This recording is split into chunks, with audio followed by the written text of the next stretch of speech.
Waalaikumsalam warahmatullahi wabarakatuh.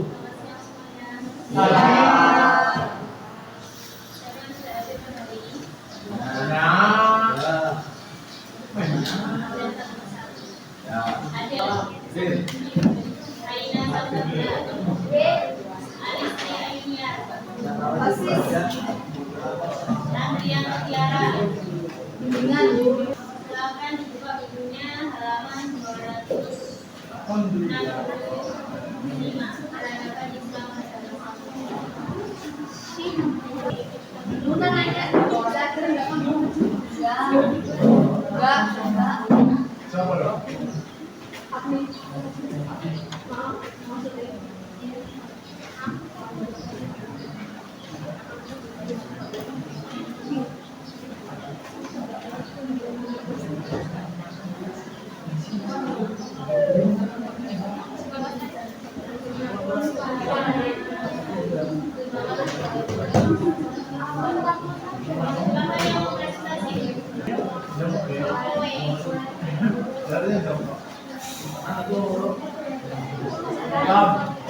Yang baca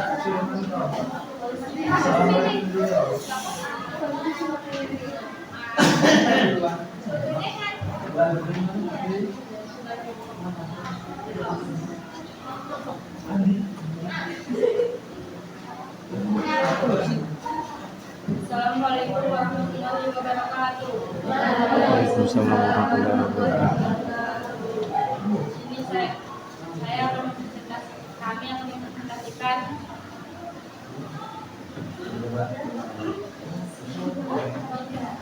bab 10 tentang peradaban Islam pada masa modern.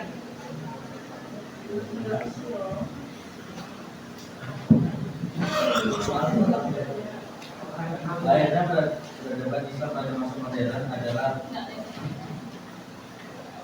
peradaban Islam pada masa modern adalah reaksi dari para tokoh pemikir dan pembaharusan terhadap budaya kemudian yang ada perhatikan dalam waktu yang sangat panjang.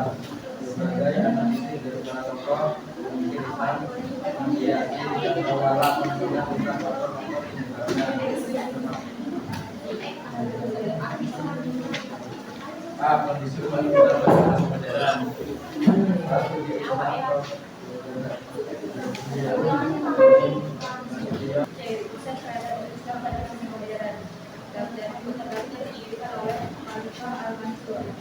Pada zaman Bani Abbasiyah tahun 252 Masehi, kota ini dibangun oleh lebih dari 100 pemuda yang terdiri atas para arsitek, pembantu, kayu, arkeologis dan lain-lain.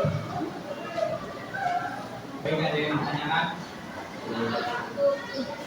Silakan dijelaskan. Waalaikumsalam warahmatullahi wabarakatuh.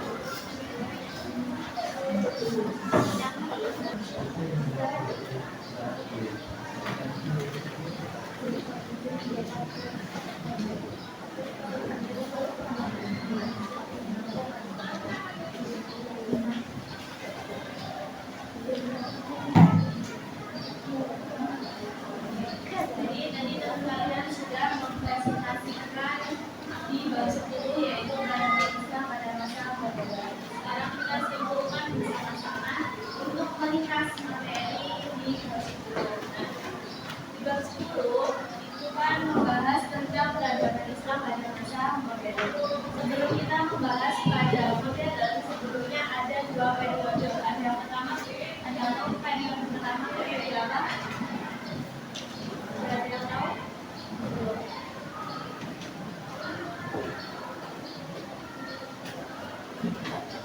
Jadi Profesor Dr. Haji Nasution itu membagi 3 periode. Periode yang pertama yaitu periode klasik, yang kedua ada periode pertengahan, dan yang ketiga periode modern.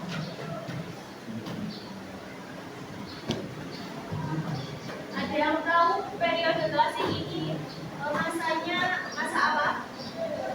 Sudah ada yang pernah membaca? Belum. klasik ini termasuk ke dalam masa kejayaan atau masa keemasan.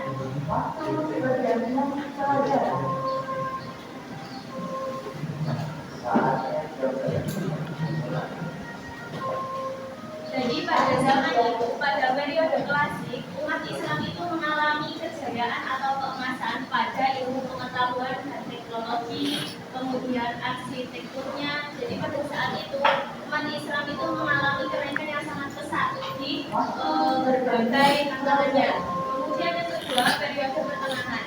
Dalam periode pertengahan, masanya itu mengalami masa kemunduran.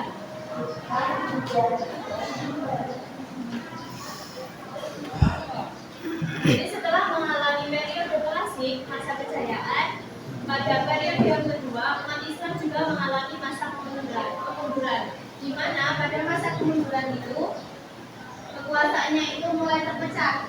Periode pertengahan sering disebut sebagai masa kemunduran, karena terjadi penurunan di berbagai bidang, seperti politik, ekonomi, dan bidang ilmu pengetahuan.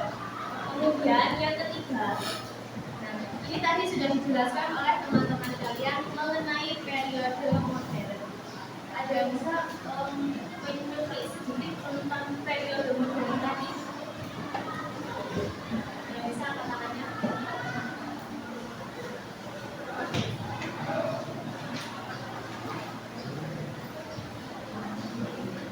Tidak.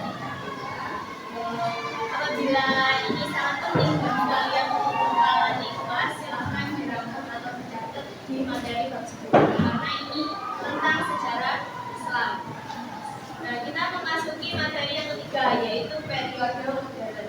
Jadi pada masa itu kondisi Islam di situ dijelaskan dalam halaman 267. Kondisi Islam pada masa modern. Jadi Islam pada masa modern itu dimulai sejak abad ke-13. Periode modern. Nanti kita akan bahas secara bersama-sama di peran tokoh pembaru.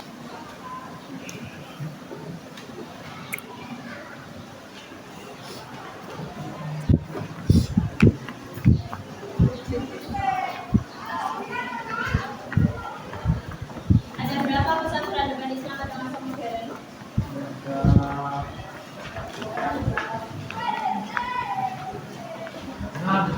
Dan yang pertama,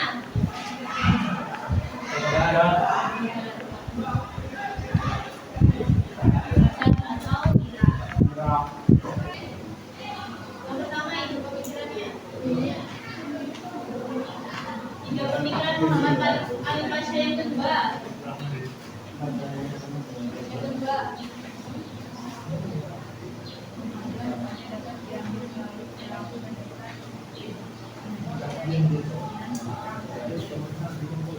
Ide pemikiran Muhammad Al-Pasha yang ketiga.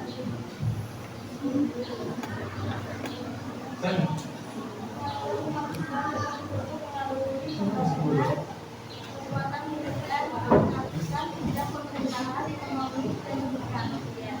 Itu tadi ada tiga ide pemikiran dari Muhammad Al-Pasha. Yang pertama, walaupun semula buta huruf dan tidak dapat menulis, dengan kemauan keras Muhammad Al-Pasha menjadi orang yang sangat cerdas. Jadi Al-Pasha itu dia itu buta huruf, tidak pandai menulis, tetapi beliau itu berani mempunyai tekad untuk dia itu mempunyai impian bahwasanya itu saya bisa cerdas, saya itu bisa pintar dengan belajar. Jadi kalian pada saat ini kalian sudah disekolahkan, sudah didaftarkan oleh orang tua, sudah dibiayai oleh orang tua. Jadi ketika belajar tolong bersungguh-sungguh, apalagi sebentar lagi kalian akan melaksanakan ulangan akhir semester. Mungkin cukup yang dapat saya sampaikan pada materi siang hari ini. Jadi kesimpulannya itu tadi ya, banyaknya kondisi umat Islam, kemudian faktor-faktornya, kemudian pengaruh Islam, dan sampai di kehidupannya. Tolong kalian pelajari, kalau bisa dirangkum buat total kalian ulangan di akhir presentasi. Mungkin cukup sampai di sini kakak Andi. Wabillahi taufiq wal hidayah. Wassalamualaikum warahmatullahi wabarakatuh.